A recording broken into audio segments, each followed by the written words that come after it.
দৰিদ্ৰ সীমাৰেখাৰ তলৰ লোকসকলক কাম কৰিবলৈ চৰকাৰৰ ফালৰ পৰা এখন কাৰ্ড দিয়া হয়, যাক আমি জব কাৰ্ড বুলিও ক'ব পাৰোঁ। আপোনালোকক বহুতৰে হয়তো নিজৰ নহ'লে ঘৰৰ কোনো সদস্যৰ জব কাৰ্ড আছে। জব কাৰ্ডৰ যোগেদি আপোনালোকক চৰকাৰৰ ফালৰ পৰা কাম কৰাৰ সুবিধা প্ৰদান কৰে। তাৰ বিনিময়ত আপোনালোকে প্ৰতিদিনে মজুৰিও লাভ কৰিব। কিন্তু যাৰ এই জব কাৰ্ড নাই, তেওঁলোকে কেনেকৈ এপ্লাই কৰিব? যদি জানিবলৈ মন আছে নিজৰ নামত জব কাৰ্ড কেনেকৈ উলিয়াব অতি সহজতে, তেন্তে ভিডিঅ'টো শেষলৈকে চাই থাকক। অসম চৰকাৰৰ ফালৰ পৰা এখন নটিচ আহিছে। মই নটিচখন আপোনালোকক দেখুৱাই দিছোঁ। ইয়াত চাওক, লিখা আছে মজুৰি ভিত্তিক কৰ্মসংস্থানেৰে গ্ৰাম্য অসমৰ অৰ্থনৈতিক ভেটি সুদৃঢ় কৰাৰ সবল পদক্ষেপ। MGNৰেগাৰ অধীনত কাম কৰক আৰু জীৱিকাৰ পৰিৱেশ সুৰক্ষিত কৰক।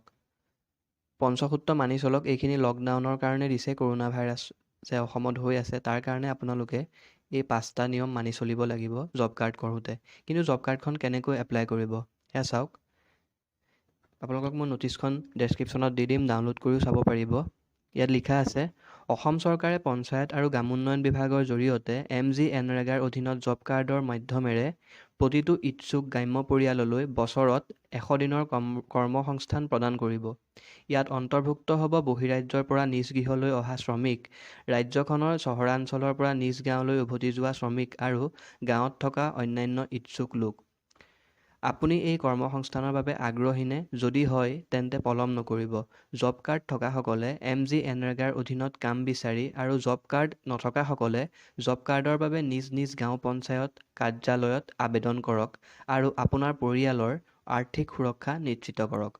মনত ৰাখিব, আবেদন কৰা আপোনালোকৰ ইয়াত সময়সীমাও দি দিছে। আবেদন কৰাৰ 7 দিনৰ ভিতৰত আপুনি জব কাৰ্ড লাভ কৰিব। এটা পৰিয়ালৰ বাবে এখনহে জব কাৰ্ড দিয়া হয়। পৰিয়ালৰ প্ৰতিজন ইচ্ছুক প্ৰাপ্তবয়স্ক ব্যক্তিৰ নাম এই জব কাৰ্ডত সন্নিৱিষ্ট কৰিব পাৰি। এখন জব কাৰ্ডত নাম সন্নিৱিষ্ট প্ৰতিগৰাকী লোকে একে সময়তে কাম কৰিব পাৰিব। জব কাৰ্ডৰ অধীনত কাম বিচৰাৰ 15 দিনৰ ভিতৰত কাম পোৱাটো নিশ্চিত। কাম কৰাৰ 15 দিনৰ ভিতৰত আপোনালোকে মজুৰি লাভ কৰাটো নিশ্চিত।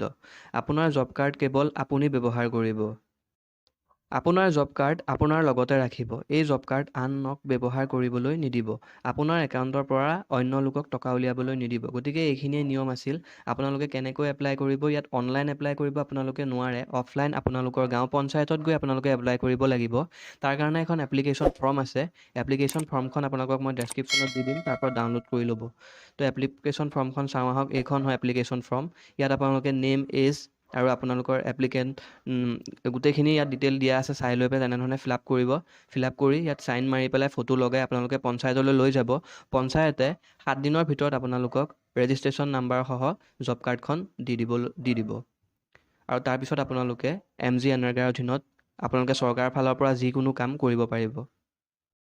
এনেধৰণৰ ভিডিঅ' আগলৈ পাই থাকিবৰ কাৰণে চেনেলটো প্লিজ ছাবস্ক্ৰাইব কৰি ল'ব।